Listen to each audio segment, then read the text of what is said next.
தீபத்தூண் என்பது மலையினுடைய உச்சியில கிடையாது. மலையினுடைய உச்சியில தர்கா இருக்கு. அதை யாரும் கூட வேண்டும் என்று கேட்கல. அது வேறு. தீபத்தூண் என்பது அந்த 2 மலையில் இருக்கக்கூடிய அந்த சிறிய மலையினுடைய உச்சியில தீபத்தூண் இருக்கு. அதைத்தான் என்று கேட்டிருக்கின்றார்கள். அதற்கு நீதியரசர் அவர்கள் அனுமதி கொடுத்திருக்கிறாங்க. இதோட அவங்க நிக்கல. நீதியரசர் அவர்கள் அனுமதி கொடுத்தாங்க. எப்ப அனுமதி கொடுத்தாங்க? 1/12/2025 கொடுக்குறாங்க. ஸோ கார்த்திகை தீபம் 3ஆம் தேதி வருது. 2ஆம் தேதி கோவிலினுடைய ஈவோ ஒரு அப்பீல் போடுறார். ஒரு பேருக்கு ஒரு அப்பீல் போட்டு வைக்கிறார்.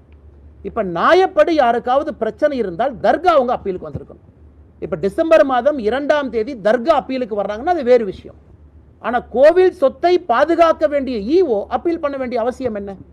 அந்த கோவிலினுடைய எக்ஸிகியூட்டிவ் ஆஃபீஸர் அந்த கோவிலினுடைய சொத்தை பாதுகாக்கணும். தீபத்தூண் என்பது கோவிலினுடைய சொத்து என்பது ஊர்ஜிதமாயிருச்சு 1920 வேறு வேறு காலகட்டத்தில். அப்படி இருக்கக்கூடிய ஈவோ அவர் எதுக்காக அப்பீல் போறாரு இந்த நீதியை எதிர்த்து?